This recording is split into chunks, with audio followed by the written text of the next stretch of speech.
You knew everything from the very beginning. This manifest is a lie, and you won't frame an innocent man on my watch. Jay, you're the billionaire shark who destroyed my family. The rain in Ikoyi always smelled like wet asphalt and broken promises. Julian Vance stood outside the dynamic glass gates of his own family estate, wearing a faded blue mechanic's shirt that smelled of cheap grease. In his pocket was a simple silver band, a stark contrast to the multi-million naira wedding scheduled for next month.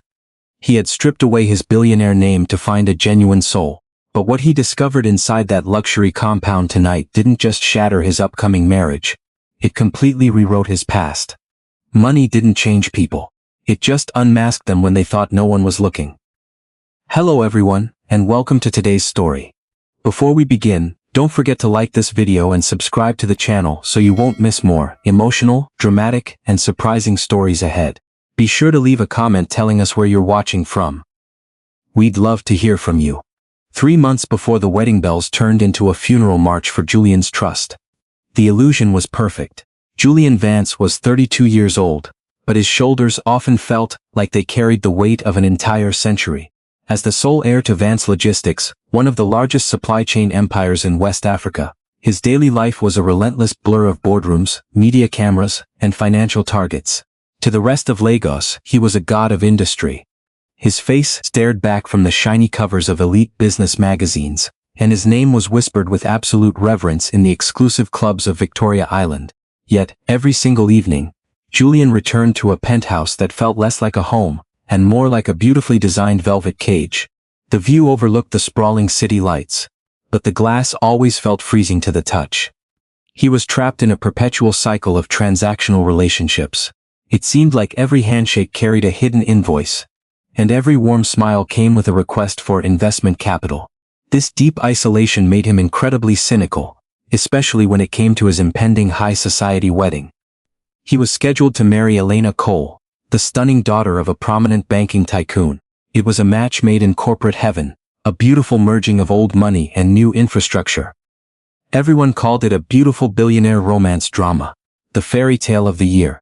But to Julian, it felt entirely dead. Elena was flawless, educated, and aristocratic, but her affection always felt completely rehearsed, like a calculated public relations script.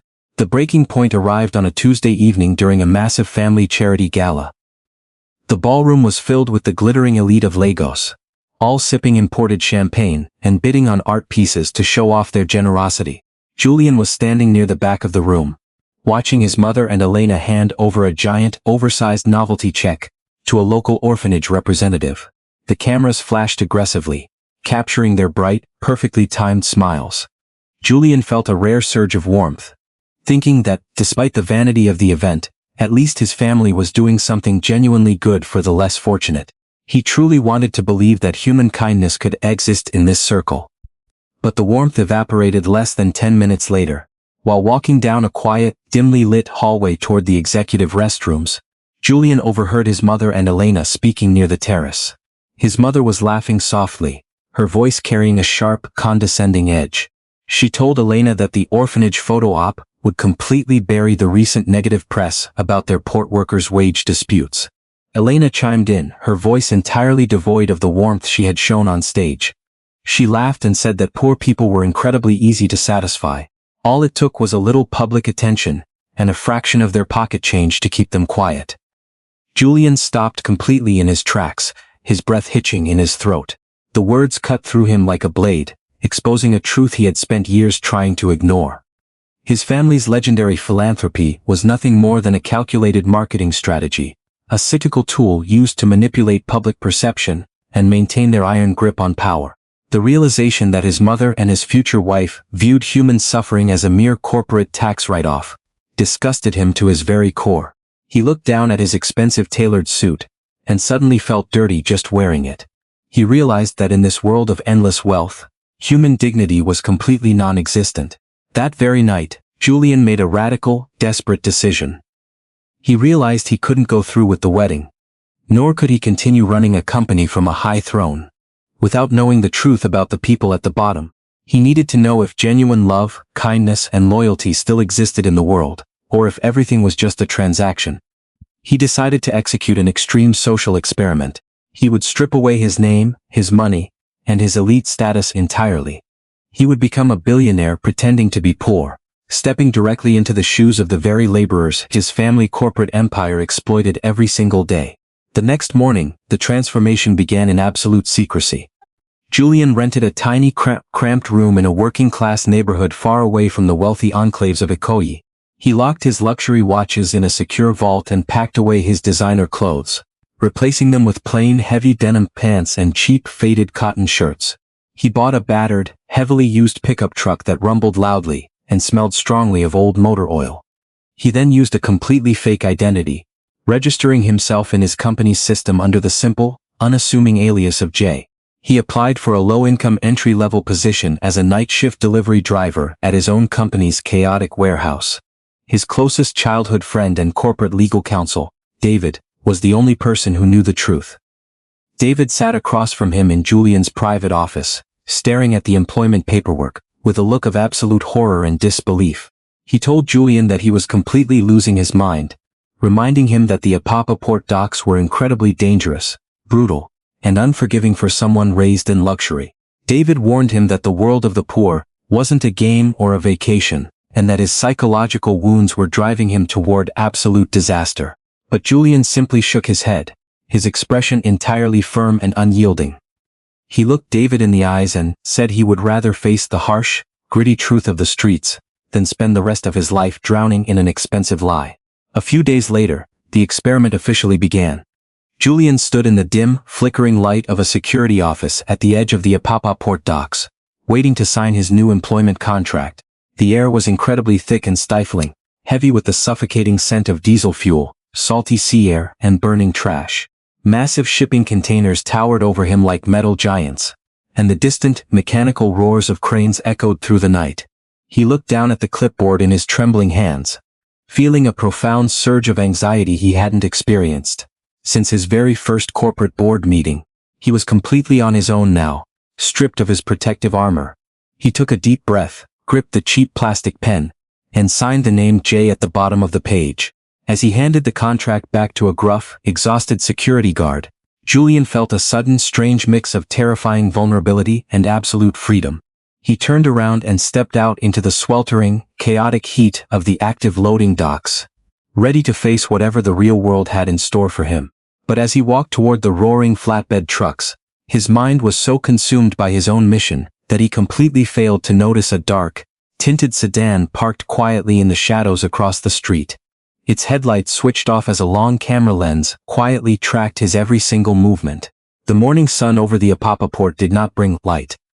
It brought in suffocating, relentless heat that baked the tarmac and turned the massive shipping containers into giant ovens. Julian's muscles screamed in agony before his first 12-hour shift was even halfway through. His hands, which had only ever held premium fountain pens and sleek tablets, were already covered in angry, bursting blisters from hauling heavy wooden pallets.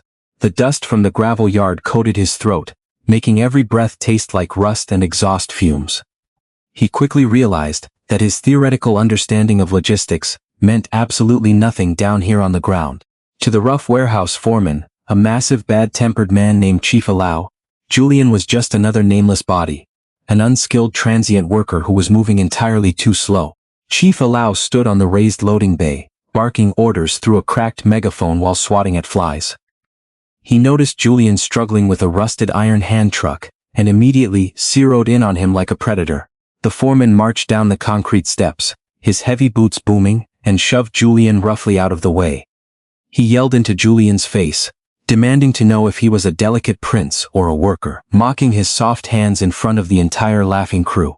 Julian felt a dangerous spark of his true billionaire pride flare up deep in his chest.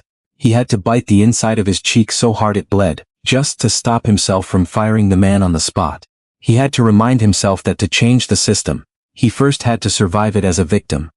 The physical exhaustion was brutal, but the psychological shock of witnessing the systemic cruelty firsthand was far worse. Julian watched as older men, who had given decades of their lives to Vance Logistics, were routinely denied basic water breaks or docked an entire day's pay for simply arriving 5 minutes late, due to the chaotic Lagos traffic. The company he inherited, the empire he had been so incredibly proud of, was treating human beings like disposable, low-grade fuel to power a corporate engine. This wasn't just a rich man poor girl story in the making. It was a brutal awakening about the complete erosion of human dignity. Julian felt a profound wave of shame washing over him, as he realized his luxury lifestyle had been funded by this hidden, silent misery. By late afternoon, Julian's exhaustion finally caught up with him, leading to a near-fatal mistake. He was tasked with securing the heavy iron locking bar on a high-capacity cargo container that had been improperly balanced on an uneven slope. His grip slipped on the greasy metal, and the massive multi-ton steel door swung backward violently, rushing straight toward his head. Julian froze, his reflexes completely deadened by sheer fatigue. He braced for an impact that would have easily crushed his skull. Suddenly, a strong, fierce hand grabbed the thick collar of his canvas shirt and yanked him backward with incredible force. Julian fell hard onto the gravel, scraping his elbows as the massive steel door slammed shut exactly where he had been standing a second before, sending a loud, metallic boom echoing across the yard. Julian lay on the rocky ground, gasping for air, his heart hammering wildly against his ribs. He looked up, squinting through the blinding sunlight and dust, to see his savior. It was a young woman wearing a faded, oil-stained high-visibility vest, and a cracked plastic clipboard tucked tightly under her arm. Her dark eyes were wide with genuine terror, but her face was set in a firm, no-nonsense expression. "Are you completely out of your mind?" she demanded, her voice a sharp mix of anger and intense relief. "If you want to die at the port, do it somewhere else. I don't need a corporate investigation on my shift." She extended a hand to help him up, her grip firm, dry and calloused from years of real, unglamorous labor. This was Amara. She was a compliance clerk at the terminal. A fiercely independent woman, who spent her days fighting an uphill battle against the warehouse's systemic safety violations. As she helped him brush the gray dust off his clothes, her anger quickly dissolved into quiet concern. She noticed his pale face and trembling legs, and without a word, she led him over to the meager shade of a rusted container. She reached into her small backpack, pulled out a cold plastic sachet of water, and handed it to him. Julian hesitated, completely unaccustomed to receiving unconditional kindness without an ulterior motive. He took a sip, the cool water instantly soothing his parched throat, and thanked her quietly, using his alias J. Amara sat down on an overturned plastic crate beside him, letting out a long, exhausted sigh. She told him that she hadn't seen him around the Apapa docks before, and warned him that Chief Alao preyed on the new workers, especially the ones who looked like they weren't used to hard labor. Julian watched her closely as she spoke, deeply struck by how natural and grounded her presence felt. There was absolutely nothing artificial about her. Her dark, curly hair was pulled back casually in a simple band, and she wore no makeup, yet her features held a striking, effortless beauty that completely eclipsed the manufactured perfection of the women Julian usually encountered at elite Ikoyi galas. As they talked, Amara revealed that she worked grueling 15-hour shifts at the port, constantly fighting the management for fair overtime pay. She wasn't doing it for luxury or status. She was doing it entirely to pay for her younger brother's expensive vocational school fees, determined to give him a chance at a better life away from the docks. Her fierce sense of family responsibility and deep empathy shook Julian to his core. She had so little, yet she was willing to share her water and risk the foreman's wrath just to protect a clumsy new worker she didn't even know. She treated him with an inherent respect that money could never buy. For the first time in his entire life, Julian felt truly seen as a human being, not as a walking bank account or a corporate title. The healing element of her simple varnished kindness began to slowly melt the thick layers of cynicism that had hardened his heart for years. Their quiet moment was abruptly shattered when Chief Alao's shadow fell over them, his megaphone crackling to life. The foreman sneered down at them, accusing Jay of slacking off on company time and threatening to fire him on the spot if he didn't immediately finish unloading a newly arrived shipment of high-priority electronics. Amara stood up instantly, stepping defensively between Julian and the aggressive foreman, calmly stating that she was conducting a mandatory safety debrief, following a near-miss incident. Her bravery was astounding, but Julian knew he couldn't let her fight his battles. He stood up, swallowed his pride, and agreed to handle the shipment immediately. An hour later, Julian was inside the dim warehouse, staring at the complex, multi-layered cargo manifest for the electronics shipment. The paperwork was an absolute mess, filled with dense, highly technical international maritime codes and conflicting freight routing numbers that had completely confused the warehouse staff for days.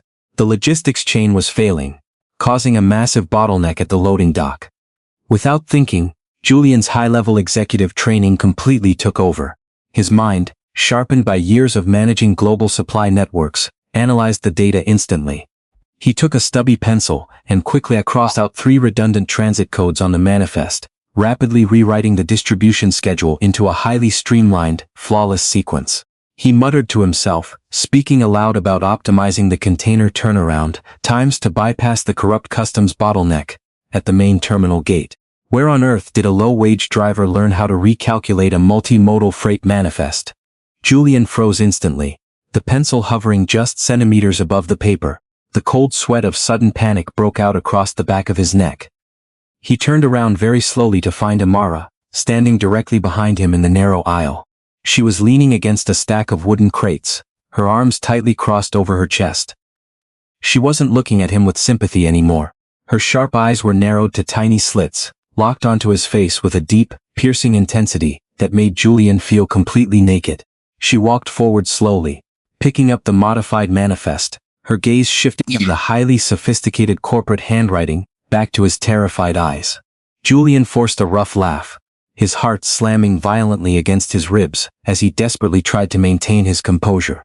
He wiped his sweaty palms against his dirty jeans and told Amara that he used to work as a low-level assistant for a small logistics firm up north before it went bankrupt. He explained that he picked up the terminology from overhearing the managers talk while he was cleaning their offices. Amara stared at him for a long agonizing moment, her eyes searching his face for any sign of a lie. The silence between them grew heavy, punctuated only by the distant, rhythmic thud of a forklift outside. Finally her tense expression softened slightly, though a faint glimmer of skepticism remained in her eyes. She admitted that whatever his past was, his fix would save the warehouse crew from an extra 3 hours of unpaid overtime under Chief Alau's harsh watch. Over the next few weeks, Julian found himself adjusting to the punishing rhythm of his new life. His initial physical agony slowly morphing into a profound sense of purpose. The hard manual labor no longer felt like a prison sentence. Instead, it became a strange form of penance. Every heavy crate he lifted and every oil change he performed on his battered old delivery van felt like a step closer to reality.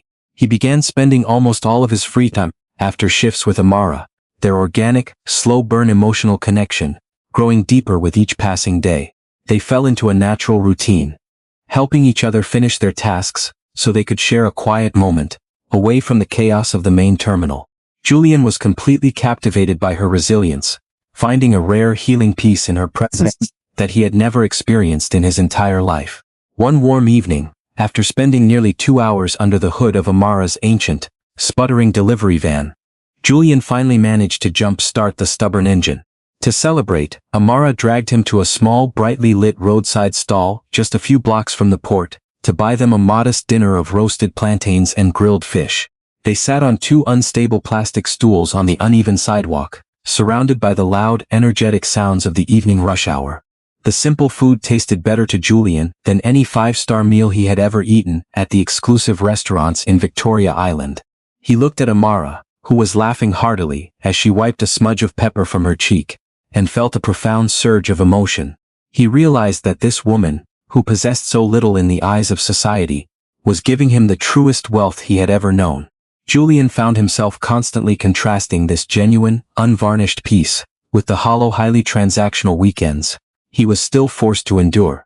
Just 2 days prior, he had been required to attend a private dinner with his elite fiancée, Elena, and her wealthy family to discuss their upcoming multi-million-naira wedding. Elena had spent the entire evening complaining about the texture of the imported caviar and criticizing the waitstaff's posture, completely oblivious to the real world outside her air-conditioned bubble. The contrast was absolutely jarring. Sitting next to Elena, Julian had felt a suffocating loneliness, knowing that her affection was directly tied to his corporate title. But sitting on a plastic stool next to Amara, covered in engine grease, he felt entirely alive and profoundly respected for exactly who he was. Yet, this growing happiness brought a heavy, crushing sense of guilt that Julian found increasingly difficult to carry. He knew that every smile, every shared laugh, and every deep conversation with Amara was built on a massive foundation of deceit. He was falling deeply in love with her. But he was terrified that, revealing his true identity as a billionaire, would instantly shatter the delicate trust they had built. He desperately wanted to tell her the truth. But the fear of losing the only authentic relationship he had ever possessed kept his lips sealed. He was trapped in his own web, realizing that his social experiment had evolved into an emotional minefield, where one wrong step would destroy everything. The weight of his secret grew even heavier later that night, as they walked slowly along the edge of the quiet lagoon, watching the distant city's reflection on the water. Amara stopped walking and leaned against the rusted metal railing, her expression turning uncharacteristically somber. She looked out over the dark water and began talking about her late father, who had worked as a loyal port laborer for Vance Logistics for over 25 years. Her voice cracked slightly as she revealed how the corporate sharks at the top had suddenly altered the company's pension policies, completely cutting her father's retirement funds just months before he fell fatally ill. She said her father died, believing his decades of hard labor meant absolutely nothing to the wealthy owners who sat in their ivory towers. Her words struck Julian like a physical blow to the chest, leaving him temporarily breathless with a wave of intense shame. He realized with absolute horror that the corporate policy that had devastated Amara's family had been drafted and approved by his own executive committee years ago. He was the very billionaire shark she despised. Amara turned to look at him, her eyes shining with unshed tears, and said she could never respect anyone who valued numbers on a balance sheet over human life. Julian forced himself to nod, his throat completely tight as he swallowed the bitter truth. This emotional love story was no longer just about finding a genuine soul. It was about a man facing the devastating human cost of his own inherited privilege. Despite the hidden pain, their bond solidified further as the night deepened, both of them finding comfort in the shared quiet of the evening. Julian vowed internally that he would use his true hour to quietly right the wrongs his company had committed. Promising himself that Amara's family would receive justice, he gently placed his hand over hers on the railing, and for a brief moment, the immense divide between their two worlds seemed to completely vanish into the darkness. They stood there as equals, two souls seeking comfort against the harsh realities of life, unaware that the ticking time bomb of Julian's double life was about to accelerate violently. The fragile illusion of peace shattered completely the very next afternoon, while Julian was assisting a crew with a heavy delivery manifest. His cheap, burner mobile phone, which he kept strictly for emergency contact with his corporate lawyer David, began vibrating violently in his pocket. He excused himself hurriedly, walking into the shadow of an empty shipping container to answer the call. David's voice came through the speaker, frantic, out of breath, and filled with absolute panic. He told Julian that his mother and Elena had just made an executive decision behind his back, using his public absence to push forward a major corporate move. David explained that Elena had officially moved the grand wedding date up by a full 2 months, catching the entire board by surprise. But that wasn't the worst part of the call.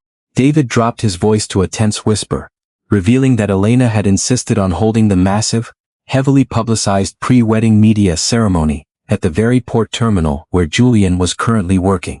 Julian felt the ground tilt beneath his feet as David explained that the elite guest list was already being printed, meaning Elena, his mother, and dozens of high society photographers would be swarming the docks within days. Julian gripped the rusted metal of the container to steady himself, his mind racing as he realized that his secret was on the verge of being exposed in the most public way possible. Before Julian could even respond to David's warning, he heard the sharp sound of approaching footsteps on the gravel outside his hiding spot. He spun around quickly, instinctively sliding the phone into his pocket, just as Amara walked around the corner of the container. She was holding a crinkled piece of paper, her face pale and her brow furrowed with deep anxiety. She looked up at him, her breath coming in short, uneven gasps, and told him that management had just issued an emergency notice to the entire staff. She said that a prominent banking family and the billionaire owner of Vance Logistics were coming to the terminal for a massive publicity event, and Chief Allow was planning to terminate the contracts of all temporary workers to clear the yard for the wealthy guests. Julian stared at her in absolute horror, realizing his double life was colliding into a disastrous wreck. The news of the sudden layoffs hit the port like a tropical storm, leaving a trail of quiet desperation in its wake. Julian stood under the fierce afternoon sun, watching older men with hollow eyes collect their meager belongings in plastic bags. They were being discarded like broken wooden pallets just to make room for a red carpet and a cluster of high society cameras. This brutal reality highlighted the stark moral bankruptcy of using human relationships as financial leverage. And Julian felt a deep, boiling rage beneath his sweat-stained mechanic's shirt. He knew he had a responsibility to protect these innocent people from his own family's corporate greed. But he was trapped by his own deception. If he used his true power to stop Chief Alao now, his identity would be completely compromised, destroying the trust he had built with Amara. Later that evening, after the terminal gates had closed to the public, Julian used his master security keycard to slip back into the Vance Logistics corporate headquarters. He changed into a dark, expensive tailored suit he had left in his private executive locker. Feeling a strange sense of vertigo, as he stepped back into the world of absolute privilege.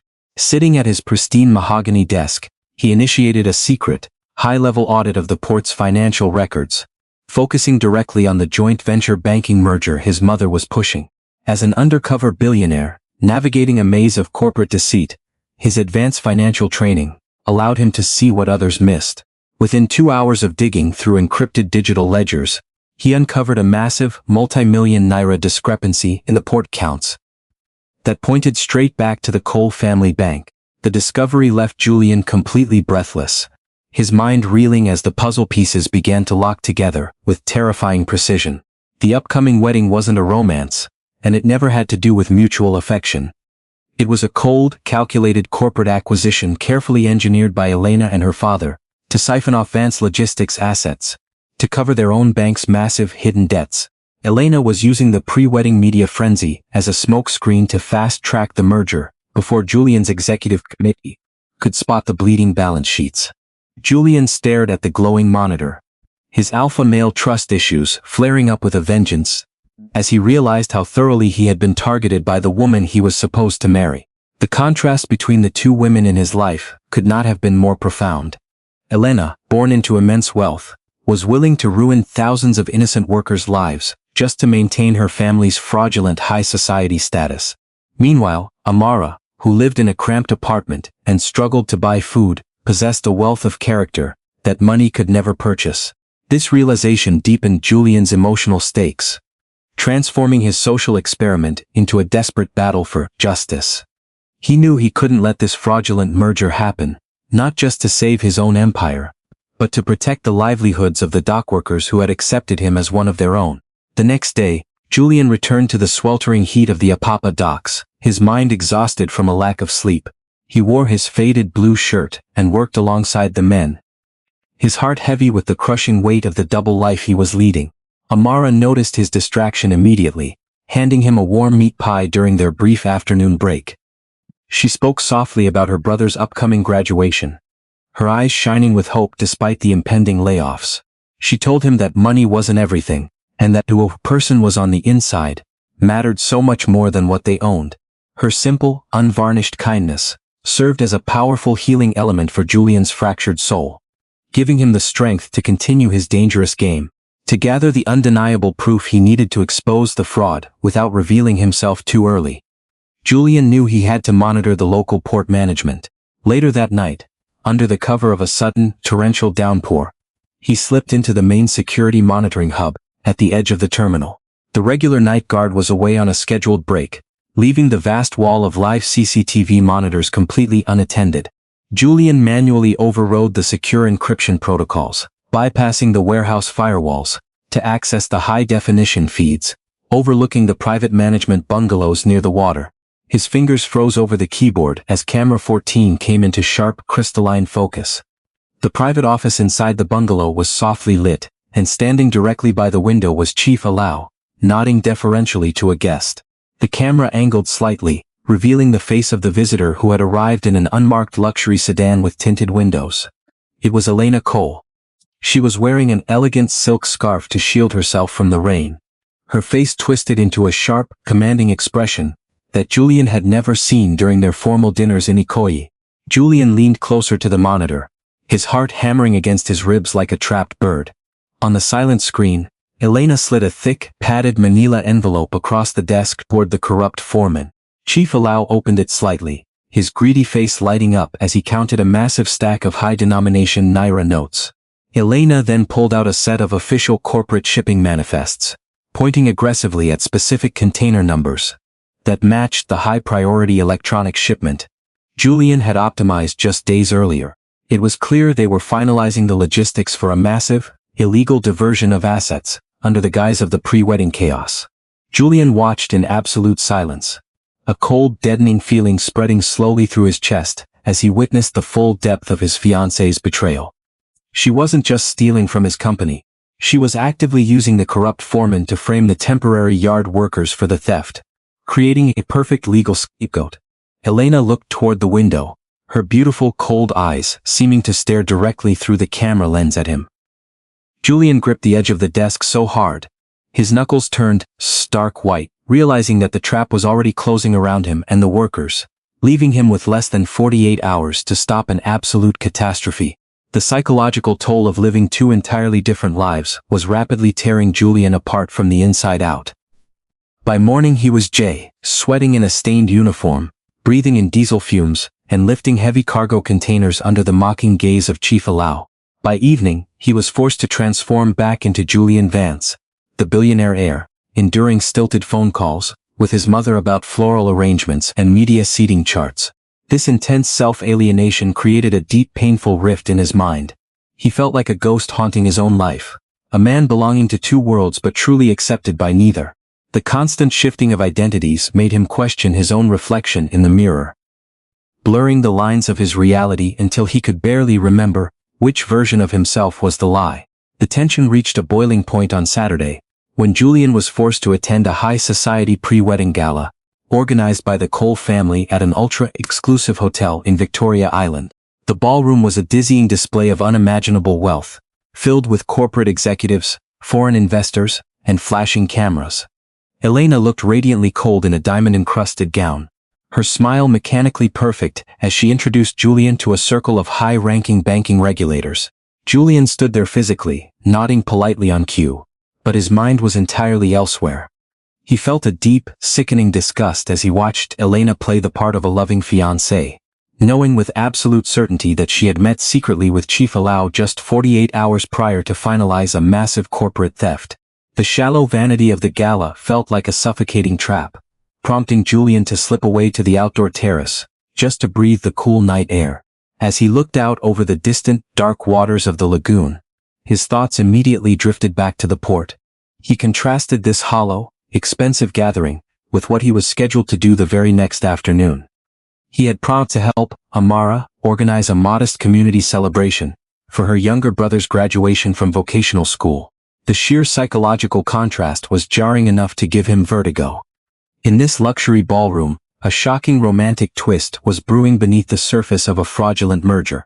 Yet, miles away in a dusty neighborhood, a family was celebrating real, hard-earned human achievement, with nothing but a few plastic chairs and a home-cooked meal. The next day, Julian shed his tailored tuxedo, threw on his faded jeans and drove his rumbled pickup truck to the small rented hall near the docks.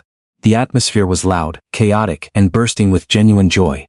Amara's brother Tunde wore his graduation gown with a pride so intense it brought tears to his sister's eyes. Neighbors who had barely enough money to pay their own electricity bills had brought plates of jollof rice, fried plantains, and bottles of local soda to share. There were no flashing media cameras here, no corporate agendas, and no transactional handshakes.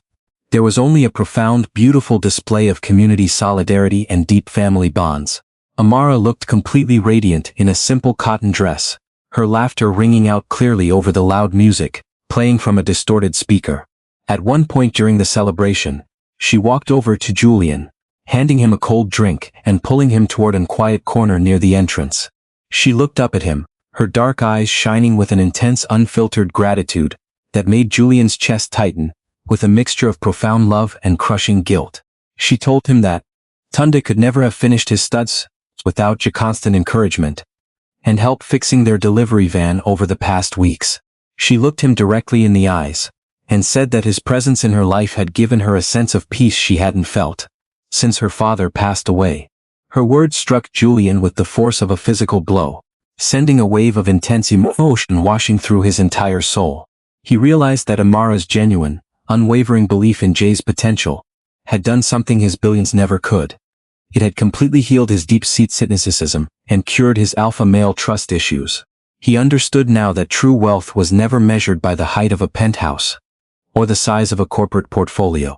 True wealth was measured by the peace and safety one felt in a crowded, noisy room, surrounded by people who loved you for exactly who you were, not what you owned.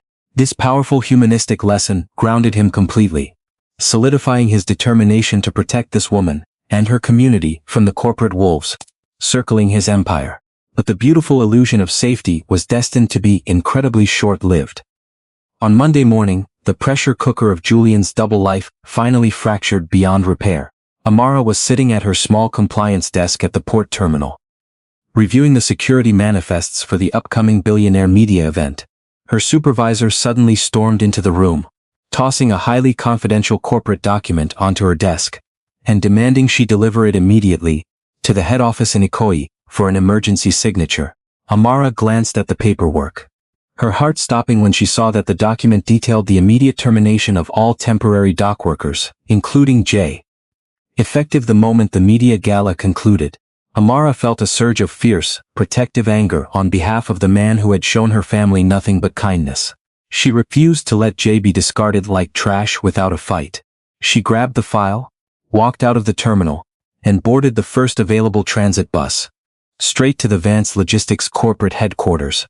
Determined to confront the executive committee directly, she arrived at the towering glass skyscraper, her worn shoes clicking loudly on the polished marble floors of the grand lobby.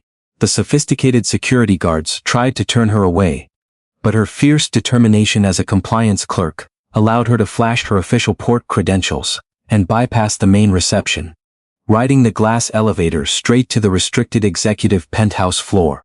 Meanwhile, inside the sprawling soundproof CEO suite, Julian was sitting at his mahogany desk, running a final analysis on Elena's banking fraud. He had temporarily reassumed his true identity to prepare the legal trap for his treacherous fiancée. He was deeply engrossed in the glowing digital spreadsheets, his mind completely focused on the high-stakes corporate battle ahead. Suddenly, the heavy double doors of his private office burst open. His executive secretary stepped backward into the room, her voice frantic as she tried to apologize for a breach in security. Julian looked up from his computer monitor, his heart instantly dropping into his stomach as his entire body turned completely to stone. Standing in the doorway, out of breath and holding the crumpled port termination file tightly against her chest, was Amara. She froze in her tracks, her wide, disbelieving eyes locking onto his face, scanning the expensive tailored suit, the luxury gold watch on his wrist, and the massive copper nameplate on the desk that read, Julian Vance, Chief Executive Officer. The silence in the grand executive suite was absolutely deafening, heavy enough to crush the air right out of Julian's lungs. Amara stood frozen in the doorway, her eyes darting from his polished leather shoes to the tailored lines of his expensive Italian suit, and finally to the massive copper nameplate, gleaming under the recessed lighting. The crumpled file in her hand shook visibly as the reality of the situation washed over her like ice water. Julian wanted to move. He wanted to speak. He wanted to scream his alias and tell her there was a perfectly logical explanation for everything. But the sheer weight of his own deception pinned him to his leather executive chair, leaving him completely paralyzed. As his secretary quietly closed the heavy double doors behind her, Julian scrambled to his feet, pulling off his gold watch instinctively, as if hiding the wealth now could somehow erase the betrayal and love warring in Amara's eyes. He took a step toward her, his voice cracking slightly as he begged her to listen to him, calling her name softly. But the sound of his voice seemed to snap Amara out of her shock.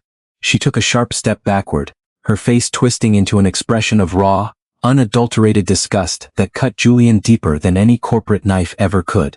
She looked at him, asking if this was all just a game to him, if dressing up like a struggling laborer was some kind of sick, wealthy entertainment to pass the time, while people like her father literally died, waiting for a fraction of his family's hoarded money.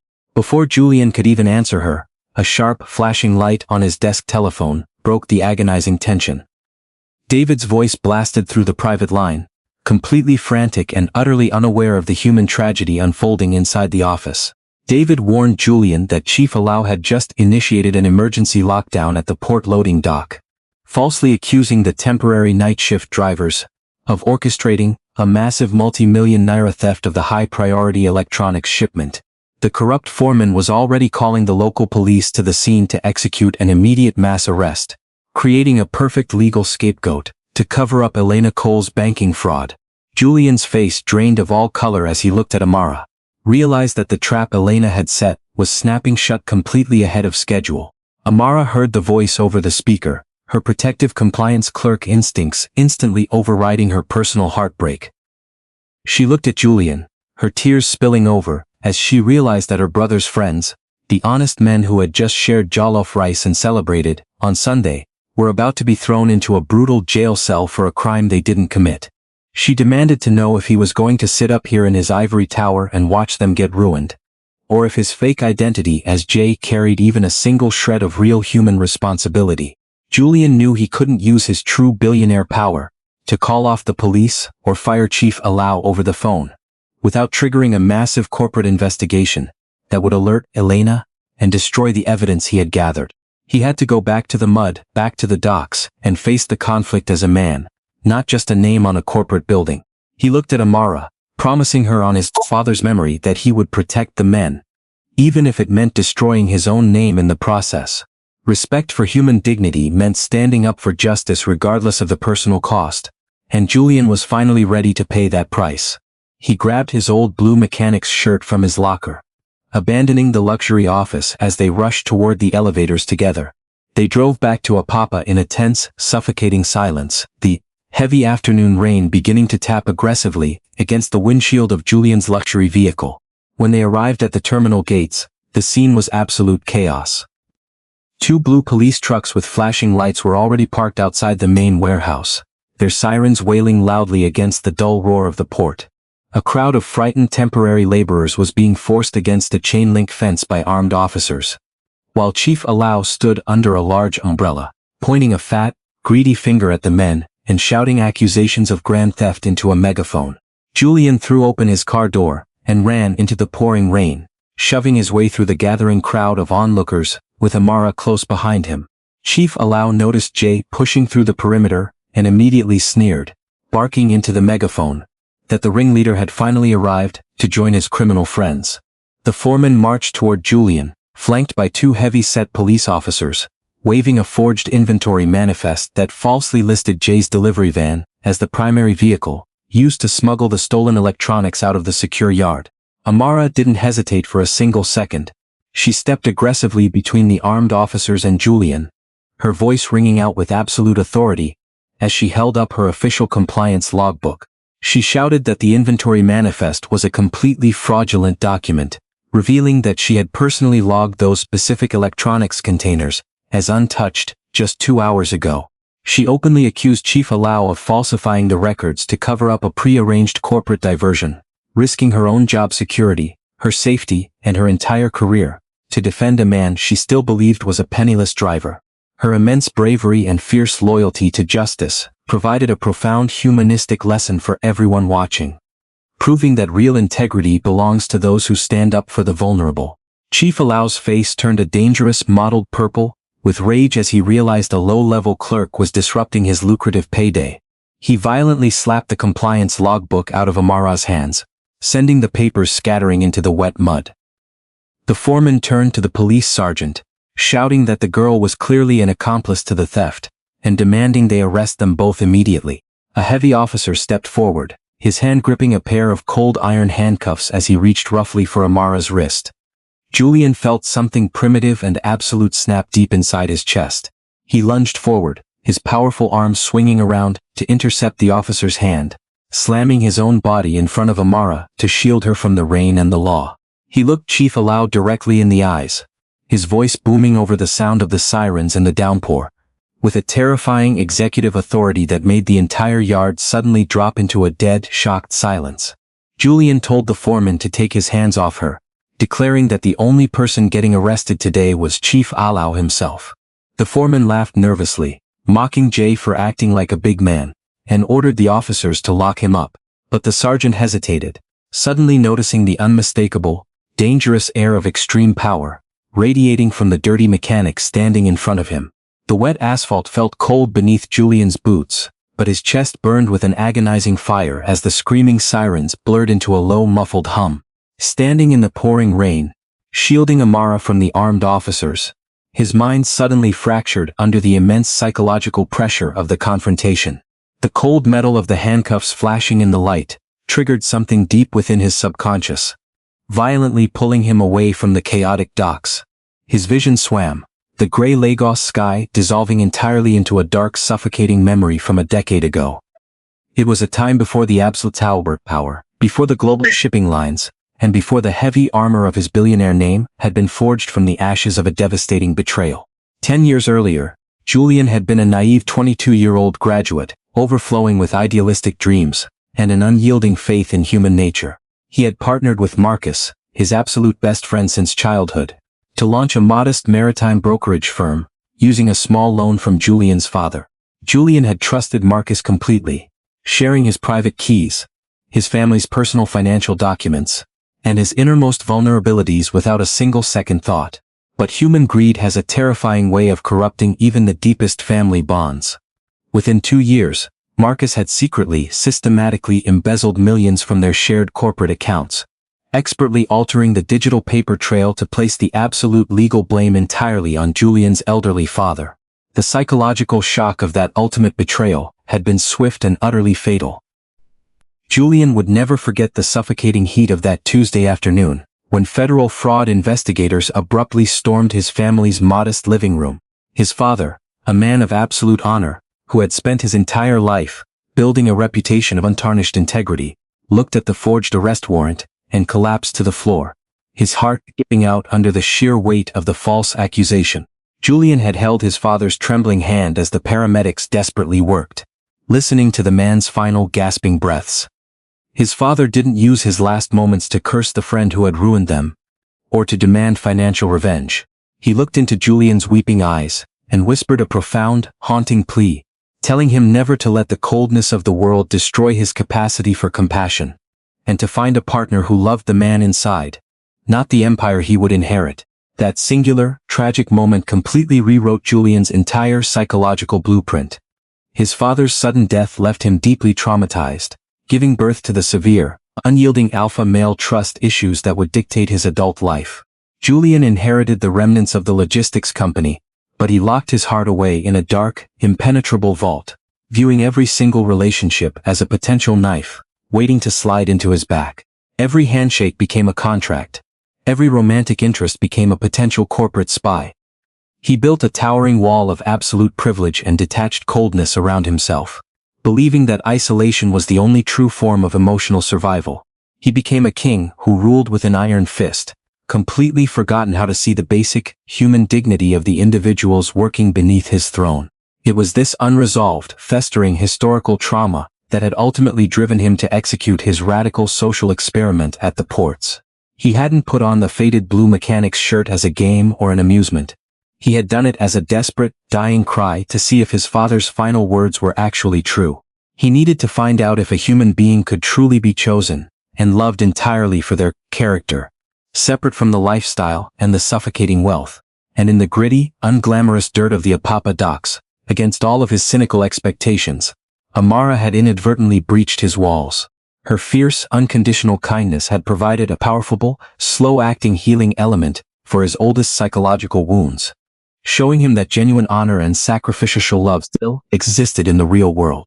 The sudden, deafening crack of a police megaphone violently shattered the memory, brutally slamming Julian back into the terrifying reality of the present-day rain. The flashback vanished instantly, replaced by the grim face of Chief Alao and the cold rain pouring down his face. Julian looked down at his calloused hands, then at Amara, who was still standing defiantly beside him, despite the mud and the armed officers. The realization of what he had to do struck him with a profound, terrifying clarity. The time for hiding behind a pauper's alias was completely over. To save the innocent men who had welcomed him, to protect the woman who had healed his soul, he had to willingly step back into the cage of his billionaire identity and face the devastating consequences of his choice.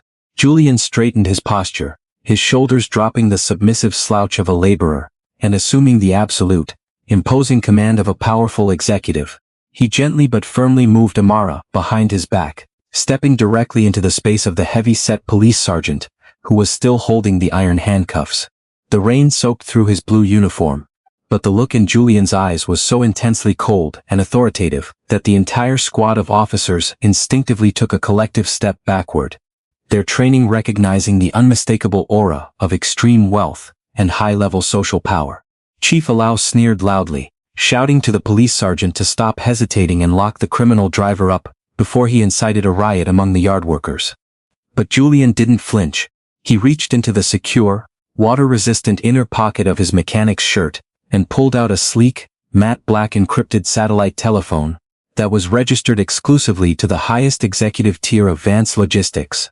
He bypassed the local warehouse firewalls with 3 rapid taps on the screen, punching in a direct, high-priority emergency code to the central command of the Lagos State Police Commissioner's private office. He held the phone to his ear, his voice slicing through the roar of the downpour, with a chilling clinical precision that made Chief Alau's smug smile completely vanish. Julian spoke clearly into the line, identifying himself by his full legal name, Julian Vance, and stating his exact GPS coordinates at the Pauper terminal. He ordered an immediate internal affairs intervention, stating that a massive corporate asset fraud was currently being executed by a local foreman using a corrupted local police division. He hung up the phone, slid it back into his pocket, and looked at the terrified sergeant, telling him that a convoy from the headquarters was exactly 4 minutes away, leaving the entire dockyard suspended in a breathless, suffocating silence as the trap prepared to spring. The 4 minutes passed like a slow, agonizing descent into a nightmare.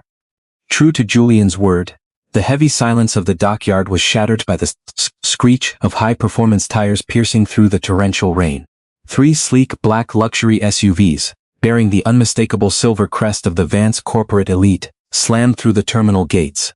They parked in a flawless protective crescent, directly behind Julian, their blinding headlights cutting through the gray downpour. A team of high-ranking internal security officers stepped out into the mud, holding umbrellas over a woman who emerged from the center vehicle. It was Elena Cole, draped in a flawless cream trench coat, her eyes scanning the mud with cold amusement. Behind her, a separate police van from the State Command emptied out a squad of heavily armed internal affairs tactical officers, who immediately stripped the local port police of their weapons. Chief Allow dropped his megaphone into the mud, his face draining of all color as his knees began to visibly shake. He stumbled backward, realizing that the simple driver he had been tormenting was surrounded by the absolute pinnacle of corporate and legal power. Elena walked forward smoothly, completely ignoring the grime of the yard as she stepped directly up to Julian. She didn't look surprised to see him in a stained mechanic's shirt. Instead, she let out a sharp, mocking laugh that cut through the sound of the rain. She looked at him and said that his little undercover billionaire experiment had been incredibly cute, but entirely predictable. She casually revealed that she had discovered his hidden identity weeks ago through a discrepancy in the executive payroll tracking system, and she had used his complete public absence to finalize the fraudulent port merger through her father's bank. Julian stood entirely motionless, the cold rain dripping from his jaw as a profound, shattering heartbreak took root in his chest. He looked at the woman he was supposed to marry next month, realizing that her high society loyalty was a complete and utter fiction. Elena leaned closer, her voice dropping to a harsh whisper that carried no warmth or regret. She told him that in their circle, love was just a childish illusion, and that she had merely played the hand he gave her to protect her own family's financial dynasty. She sneered, stating that while he was busy playing a pauper to mend his delicate trust issues, she was doing real adult business to secure half of his logistics empire. The total moral bankruptcy of his elite world was completely exposed in that singular, devastating reveal, shattering the final remnants of his faith in his own social class. But the true crushing weight of the disaster wasn't standing in front of him. It was standing behind him. Julian turned around slowly, his chest tight with a suffocating panic as his eyes found Amara. She was standing frozen in the downpour, her compliance logbook forgotten in the mud at her feet. The look in her eyes was a mixture of deep, unadulterated horror and absolute betrayal. She scanned his face, his posture, and the armed security detail that stood waiting for his executive command. This wasn't a moment of dramatic triumph or a heroic rescue. It was a profound human tragedy. Amara felt deeply weaponized, realizing that her genuine kindness, her vulnerability, and the intimate family moments they shared on Sunday had been part of a rich man's psychological laboratory experiment.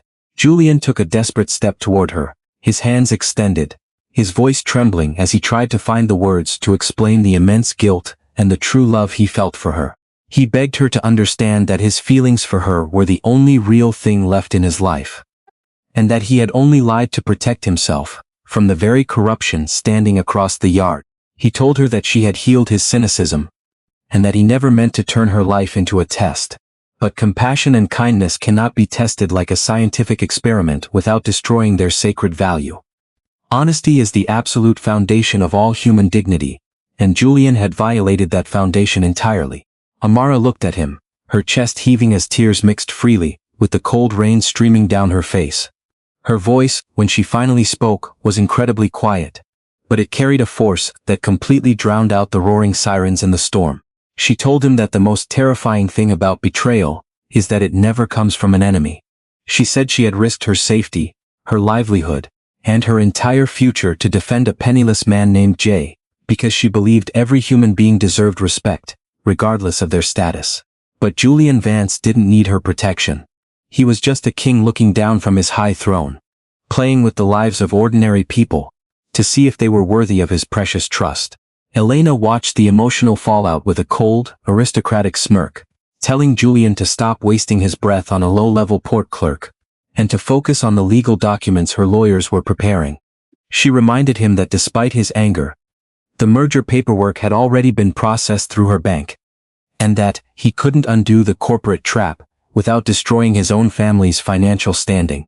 She stepped toward her vehicle, confident that her high-stakes fraud had secured her victory, completely blind to the fact that Julian's priorities had shifted entirely away from wealth and power, toward the wreckage of his own soul. Amara didn't wait to see the corporate wolves settle their scores. She looked at Julian one last time, her eyes completely devoid of the warmth that had once given him so much peace. She reached into her pocket, pulled out the simple silver band that Jay had given her during their late-night walks by the lagoon, and held it out in the open air. Without a single word, she opened her hand, letting the cheap ring fall straight into the wet, gray mud between them. She turned her back on the billionaire, on the security details, and on the entire luxury empire, walking away slowly into the blinding rain toward the terminal exit. Julian took a step to follow her, his heart breaking completely as he watched her figure disappear into the dark mist, completely unaware that his next decision would either cement his ruin or begin his true transformation into a man of real character. The weeks that followed the disaster at the port were a masterclass in swift, clinical corporate warfare, but Julian felt absolutely no satisfaction as he watched his enemies fall. He systematically weaponized the encrypted financial data he had gathered, exposing Elena Cole's banking fraud to the federal regulatory authorities.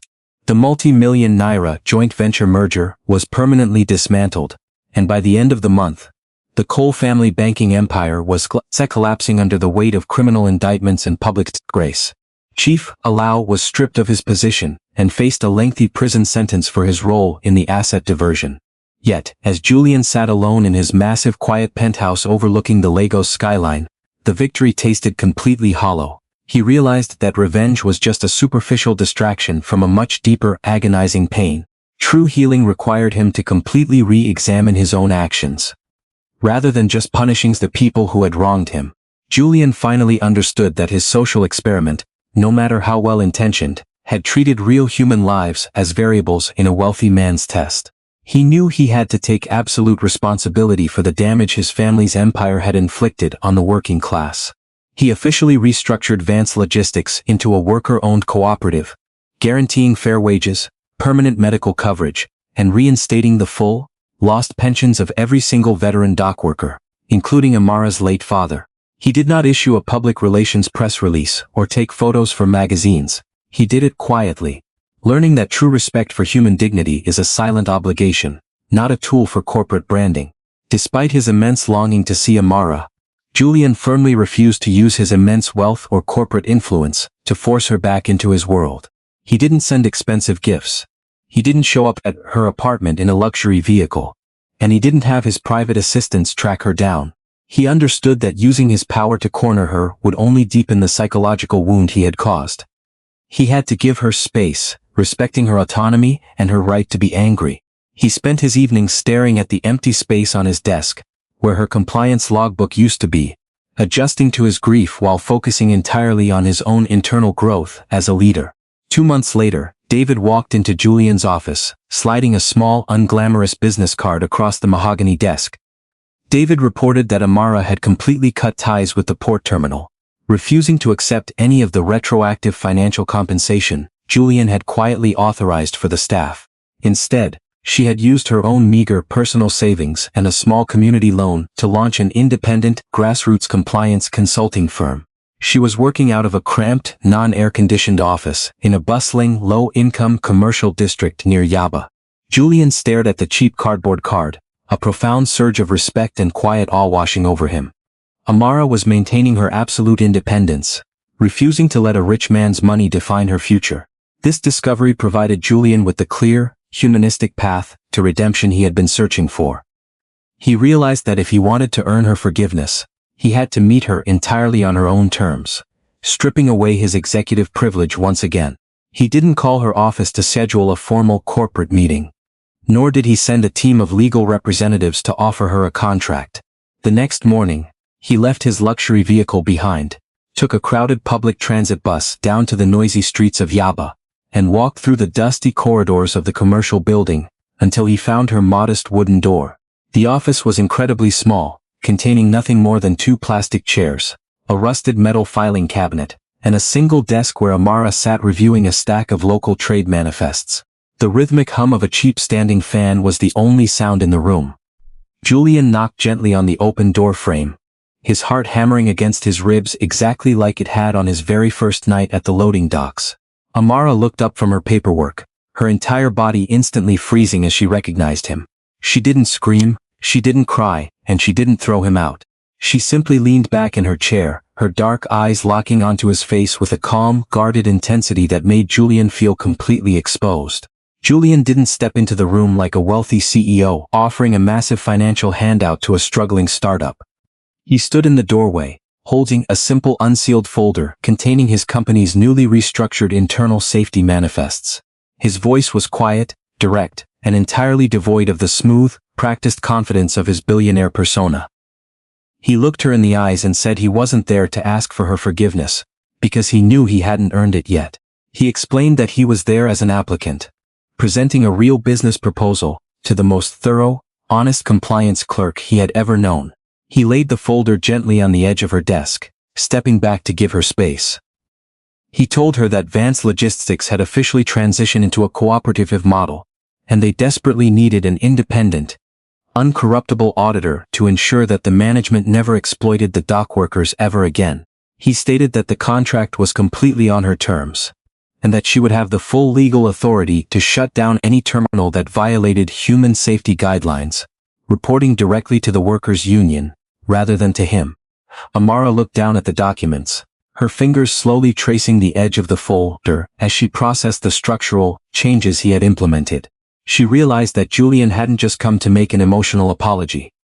He had actually fundamentally altered his behavior, and his entire corporate empire, to align with the values she believed in. The silence between them grew heavy with unspoken emotion, the past trauma and the hope of healing, hanging precariously in the warm air. Amara stood up slowly, walking over to the window to look out at the busy street below, her face unreadable.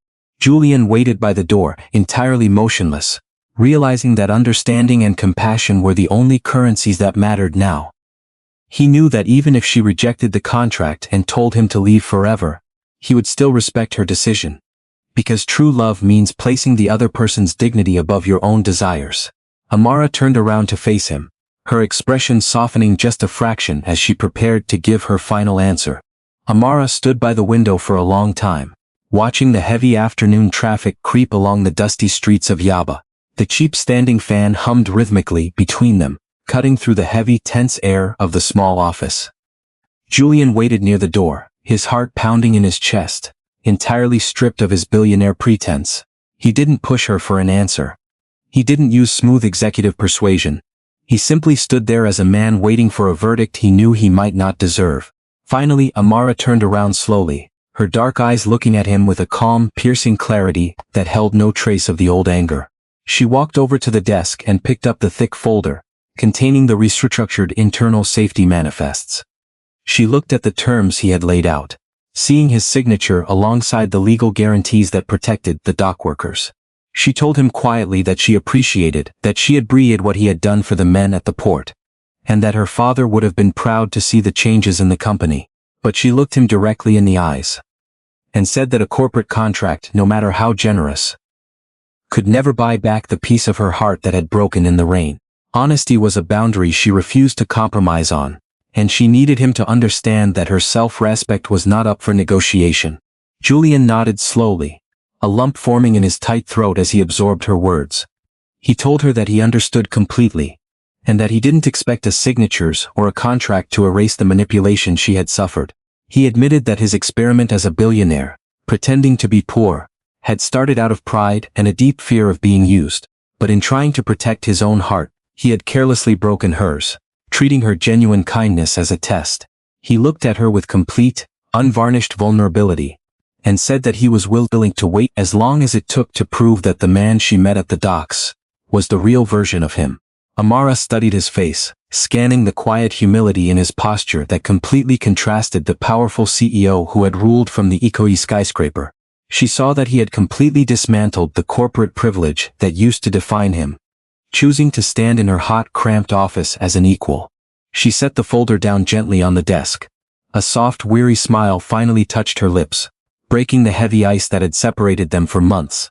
She told him that she would take the compliance contract, not as a favor or a handout, but because her firm was the best choice to protect those men. Then, she paused, her eyes softening as she looked at his plain cotton shirt.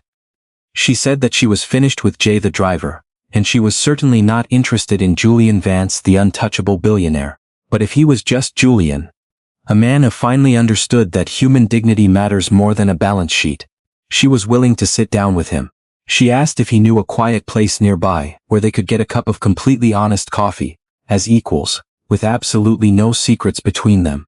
Julian felt a profound wave of relief wash over his soul, a healing element sweeter than any corporate victory he had ever achieved.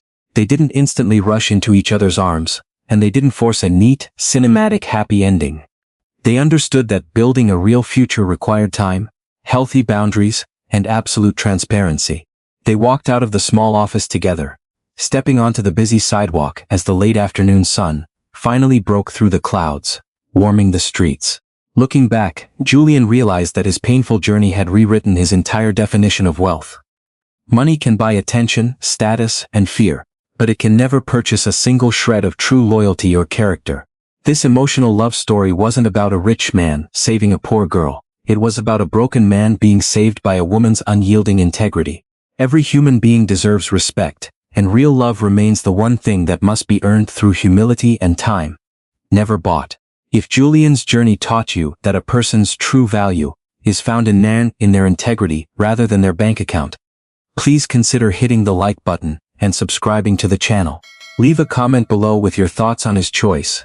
Your engagement helps us bring more deeply human, cinematic stories to life.